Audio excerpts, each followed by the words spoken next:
Israeli soldiers walked next to a mobile artillery unit in a field on the Israeli side of the border with the Gaza Strip May 16, 2021.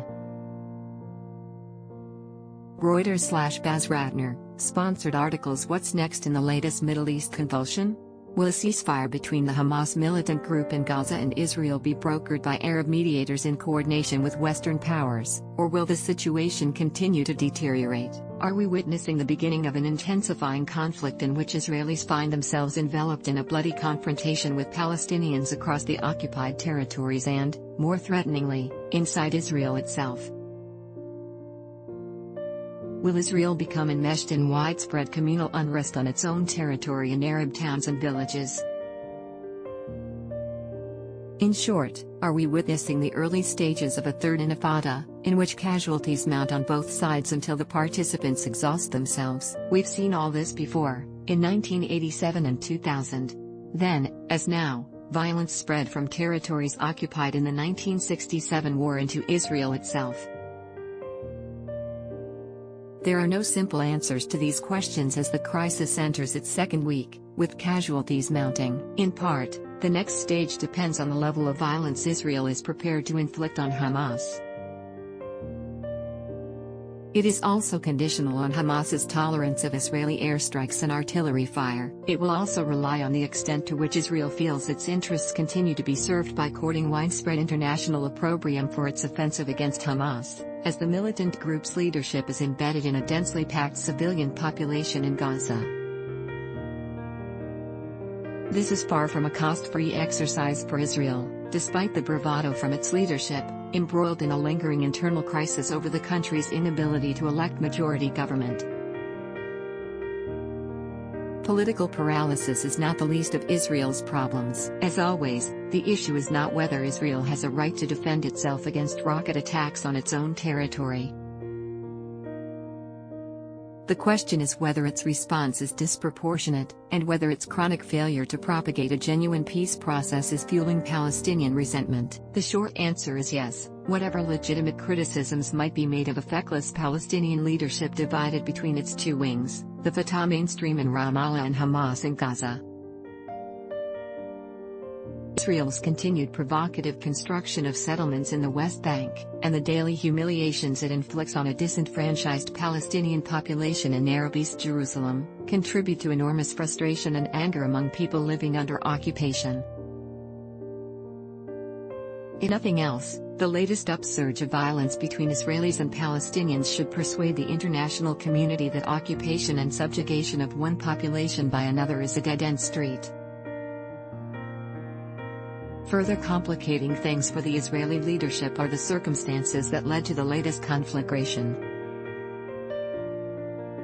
This has lessened international sympathy for the extreme measures Israel is using, aiming to bomb the Hamas leadership into submission. Israeli authorities' attempts to evict Palestinian families in East Jerusalem from homes they had occupied for 70 years, accompanied by highly provocative demonstrations by extremist Jewish settlers chanting death to Arabs, has contributed to a sharp deterioration in relations.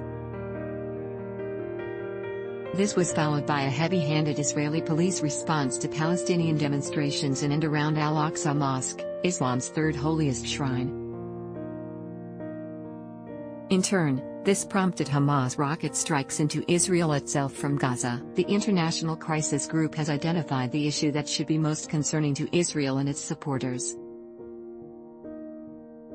This occasion is the first since the September 2000 Intifada where Palestinians have responded simultaneously and on such a massive scale throughout much of the combined territory of Israel-Palestine to the cumulative impact of military occupation, repression, dispossession and systemic discrimination. In a global propaganda war over Israel's continued occupation of 5 million Palestinians in the West Bank and Gaza Strip, the issue of who started this latest convulsion is relevant.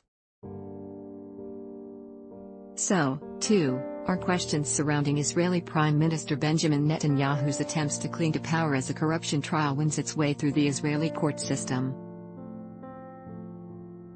Collateral damage to Israel's reputation is an unavoidable consequence of the use of a heavy bombardment against Hamas targets in one of the world's most densely populated areas. There are 2 million Palestinians in Gaza, a narrow strip of land between Israeli territory and the Mediterranean Sea. Many are living in refugee camps their families have occupied since they fled Israel in 1948, in what Palestinians refer to as the Nakba, or catastrophe. The deaths of an extended Palestinian family at the weekend whose three-story home was demolished by an Israeli airstrike is a grating reminder of fallout from the use of weapons of war in civilian areas. This is the reality of a population held hostage to an unresolved, and possibly unresolvable, conflict involving Palestinians living under occupation. So far, international reaction has been muted. The United States and its allies have gone through the motions in condemning the violence. U.S. President Joe Biden, in a phone call with Netanyahu, seemed to endorse Israel's heavy hand. Biden's conciliatory tone has drawn widespread criticism in view of the shocking images emanating from Gaza. These include live footage of a building housing foreign media being destroyed by an Israeli airstrike. Belatedly, the U.S. has sent an envoy to the region. In Australia, politicians from both sides have called for a de-escalation. Regionally, Arab states have expressed their support for the Palestinian cause, but remarks by their leaders have been restrained. However, circumstances leading to the outbreak of violence, notably Israeli policing of demonstrations in places sacred to Muslims, have left Arab leaderships no choice but to condemn Israel's actions. A hitherto limp U.S. response reflects the Biden administration's hope that the Israel-Palestine issue would not be allowed to intrude on Washington's wider Middle East foreign policy efforts. Biden is trying to entice Iran back to the negotiating table to re-energize the nuclear peace deal ripped up by former President Donald Trump. Part of this strategy has been to calm Israel's concerns about renewed U.S. efforts to re-engage Iran. Those efforts have been complicated by the violence of recent days. Washington has been reminded, if that was necessary, that the toxic Palestinian issue could not simply be shoved aside, however much the U.S. and its moderate Arab allies would like it to go away. This was always an unrealistic expectation. Israeli violence against Palestinians in retaliation for rocket attacks on its territory is an embarrassment for Arab states that had established diplomatic relations with Israel under pressure from the Trump administration. The so-called Abraham Accords, involving an exchange of ambassadors between Israel and the United Arab Emirates, is at risk of being discredited in the eyes of the Arab world by the latest conflagration. Other Arab states that established diplomatic relations with Israel, brokered by Trump officials, include Bahrain, Sudan, and Morocco.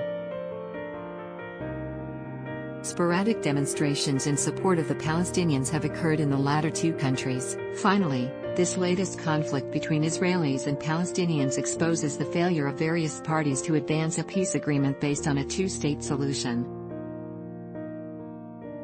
That prospect appears further away than ever, and may even be dead given Israel's declared intention to annex territory in the West Bank. Such action would end any possibility of compromise based on land swaps to accommodate Israeli settlements in areas contiguous with Israel itself. These are bleak moments for those who might have believed at the time of the Oslo Declaration in 1993, and subsequent establishment of relations between Israel and the leadership of the Palestinian National Movement, that peace might be possible at last. We are now a very long way indeed from Oslo.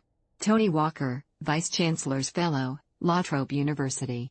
This article is republished from The Conversation under a Creative Commons license. Read the original article. Interaction ed block test, why?